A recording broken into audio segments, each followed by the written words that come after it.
Друзья, я рад приветствовать вас на своем канале. В этом видео я продолжу тему Марсалама и моего путешествия в Египет в 2021 году. Здесь я отвечу на часто задаваемые вами вопросы, которые вы оставляете в комментариях, а также присылаете мне в личку. Я ценю отель Фантазия Резорт Марсалам Пятерка, в котором отдыхал по 10-бальной шкале по разным критериям, начиная с еды, заканчивая, например, территорией. А прежде чем пожелать вам приятного просмотра, я попрошу вас приятных лайков для этого видео и подписки на мой канал. Ну что, лайкнули? Подписались? Тогда поехали, отвечаю на вопросы.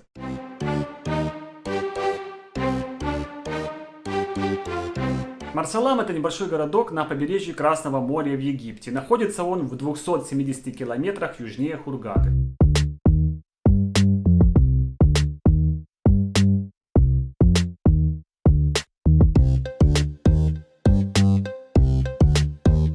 Мне известно два способа, как сюда можно добраться. Первый не очень удобный. Это когда вы прилетаете в аэропорт Хургады, а потом вас ждет трансфер в Марсалам в ваш отель. Длится он может около 4-5 часов. Это очень утомительно, особенно если перелет у вас был ночной. Второй же способ — это тот, которым добирался я. Это чартерный прямой рейс из Киева, Киев-Марсалам. В Марсаламе есть международный аэропорт. Международным его можно назвать, конечно, с натяжкой, потому что выглядит он как какая-нибудь наша там автостанция, областная или районная, но тем не менее он принимает международные рейсы, и это самое главное. То есть возможно добраться из Киева в Марсалам прямым рейсом. Не забудьте уточнить, каким способом вы будете добираться у своего туроператора. И, конечно, ищите вариант со вторым способом.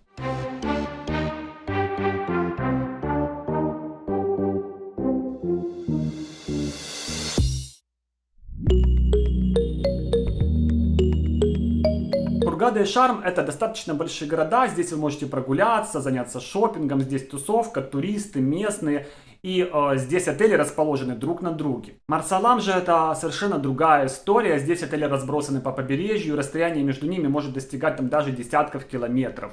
Например, наш отель Фантазия Резорт находился абсолютно в гордом одиночестве посреди пустыни, и до городка Марсалам нужно было еще ехать 20 километров. Гиды не советуют брать экскурсии в этот маленький городок, потому что там всего лишь 5000 населения и якобы совершенно нечего посмотреть. В Марсалам едут за нетронутой природой Красного моря, за снорклингом, дайвингом, и говорят, что риф здесь самый красивый в Египте.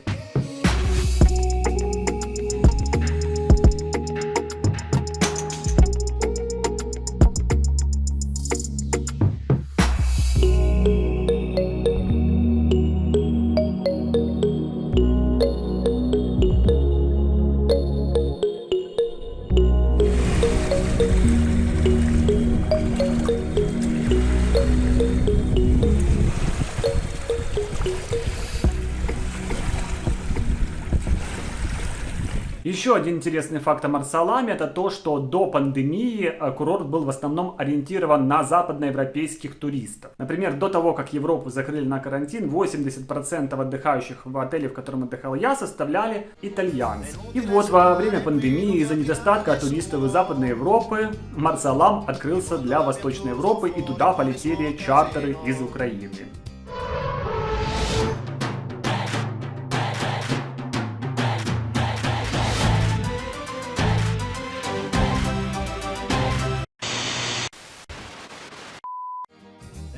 Suonare qui non vi aprirà nessuno. Il mondo l'abbiamo chiuso. Стоит отметить, что не только из Украины, потому что когда я был в отеле, я там повстречал украинцев, молдаван и поляков. Ну а теперь перейдем к ответам на вопросы об отеле, в котором я отдыхал. Это отель Фантазия Резорт Марсалам Пятерка, и выставлению ему оценок по 10-бальной шкале.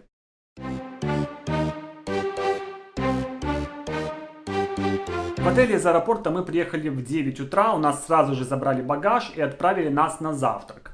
После чего сразу начали заселять в номера. И это было очень приятным бонусом, потому что по регламенту заселение номера в отеле с 14:00. У некоторых туристов все же возникли проблемы с заселением. В ваучере у них был указан бесплатный апгрейд номера со стандарта до делюкс.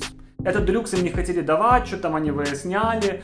Но в итоге в течение там часа-двух я знаю, что всех туристов заселили и они попали в свои делюксы. У меня же таких проблем не возникло, потому что никакого апгрейда у меня не было. Мне сразу дали карточку от моего стандарта. Номер мне понравился. Это был стандарт с видом на море. Как я потом узнал, практически все номера в этом отеле, даже стандартные, с видом на море, друзья. Поэтому особой необходимости в делюксе я, честно говоря, не вижу. Позже в номер сотрудник отеля доставил багаж и красноречиво протянул руку. Поэтому, друзья, не забудьте разменять ваши доллары мелкими купюрами.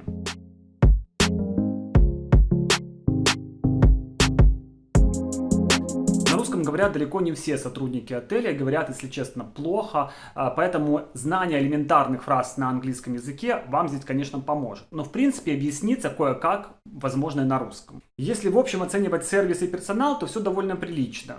Никто не навязывается с услугами, убирают в номерах каждый день. Мне лично не нужна такая частая уборка, поэтому я вешал на двери табличку «Не беспокоить». При этом я оставил на чай работнику, который занимается уборкой номеров, и он каждый день обновлял воду, просто ставил ее под дверь номера. Был инцидент с кондиционером. У моих друзей, с которыми я поехал отдыхать, в номере сломался кондиционер и стал выдувать теплый воздух.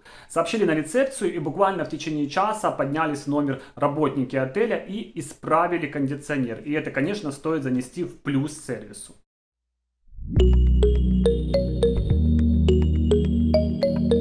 Экскурсии у нашего гида были достаточно дорогими, поэтому на встрече с ним мы заполнили карточку, где отказывались от всех экскурсий. И снова-таки приятно было, что мы заполнили эту карточку, отдали ему, никто нас ничего не заставлял покупать и так далее, потому что до этого в прошлых поездках опыт общения с гидами был неприятным. В холле отеля, в коридоре, который ведет к террасе ресторана, возле уборных находится туристическая стойка. Работники там появляются уже ближе к обеду или после обеда, а до обеда они ходят по пляжу, предлагают экскурсии там. Именно на этой стойке мы и брали свою экскурсию. Это была прогулка по Красному морю на моторной лодке, которая длилась 2 часа со снорклингом. И стоило это все $20. Экскурсии здесь, конечно же, дешевле, чем у гида.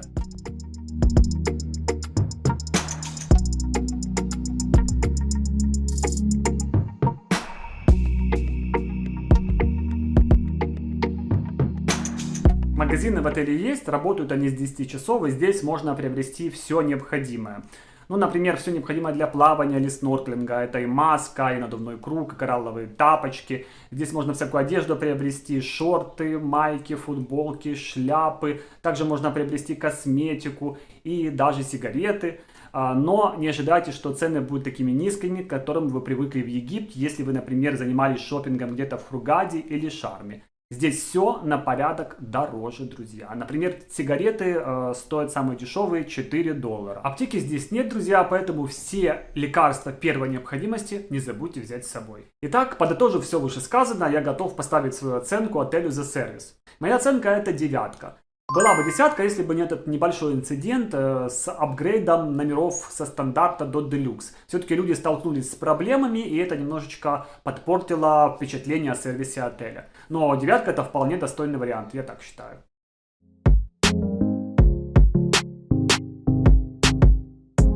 Огромное количество вопросов было задано вами мне о питании в этом отеле. Вот наши туристы прям очень переживают, не останутся ли они голодными здесь.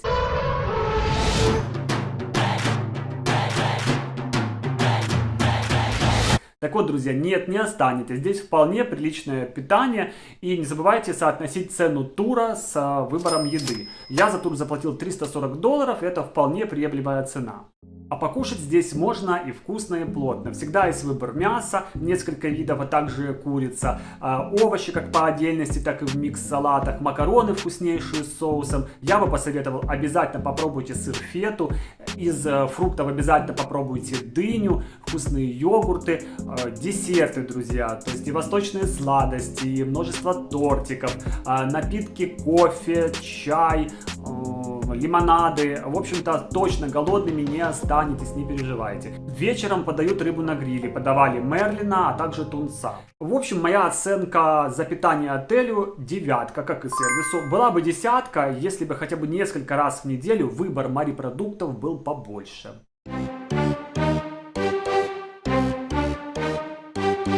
Еще один популярный вопрос – это вопрос об алкоголе, а именно о том алкоголе, который входит в пакет All Inclusive.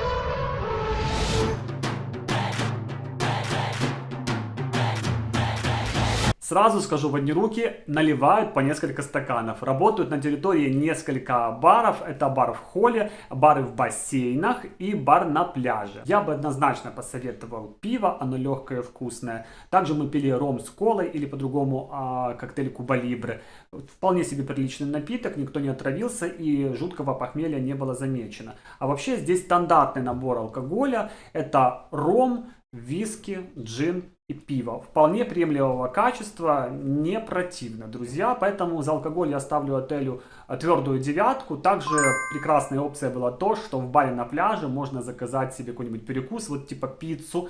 Если вы опоздали, например, на завтрак или там на ужин, на обед, это тоже очень важный такой плюсик в пакете All Inclusive.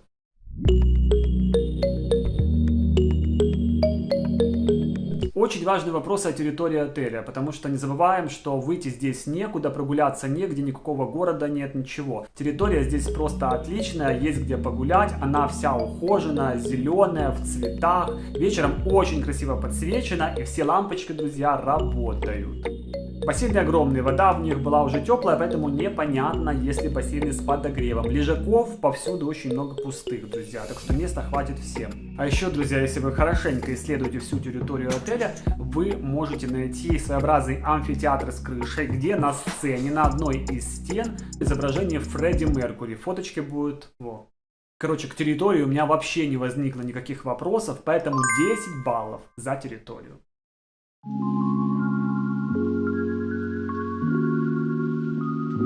Также много вопросов вы задавали о пляже. Насколько он комфортный, можно ли приезжать с детьми? Так вот, отвечаю. Пляж длинный, местами совершенно пустой, лежаков и зонтиков свободных уйма. На пляже чистый песок, а не глина. Есть несколько лагунок возле берега, в которые можно заходить даже без коралловых тапочек.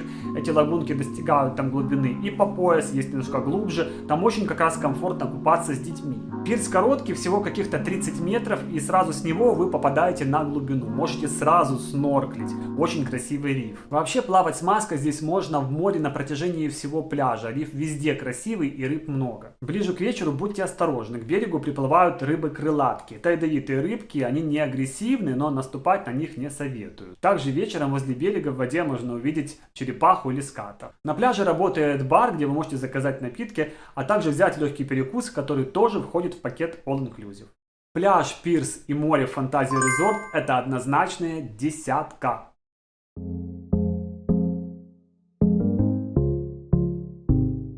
Если честно, я не любитель анимации на отдыхе, в эту тему поэтому не углублялся. Но с аниматорами мы все же познакомились, вернее, они с нами. Это были две девушки из Беларуси и Украины. Знаю, что утром на пляже проводились танцевальные анимации для детей и взрослых, также пляжный дартс и волейбол. Вечером в баре на пляже были дискотека для детей, позже дискотека для взрослых и конкурсная программа. Самым главным для меня было то, что вся анимация проводилась не на территории отеля возле бассейнов, а внизу на пляже. Поэтому она никак не мешала отдыхающим, которые предпочитают на отдыхе тишину и покой. И вот за это моя любимая анимация получает 10 баллов.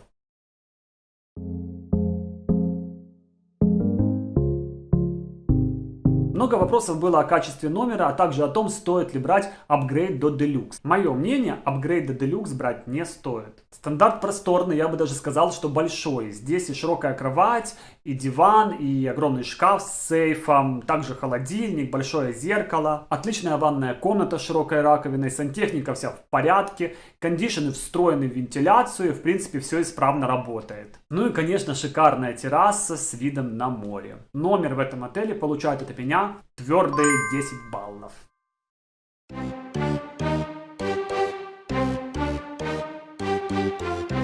Ну что ж, друзья, после всего вышесказанного можем подвести итог. В Марса-Алам нужно лететь тем, кто любит уединенный отдых и потрясающую природу Красного моря. Покупая тур Марса-Алам, не забудьте проверить, прямой ли у вас рейс. Если нет, ищите тур с прямым. Ну и при выборе отеля, конечно, рассмотрите вариант отеля Фантазия Резорт Марса-Алам 5.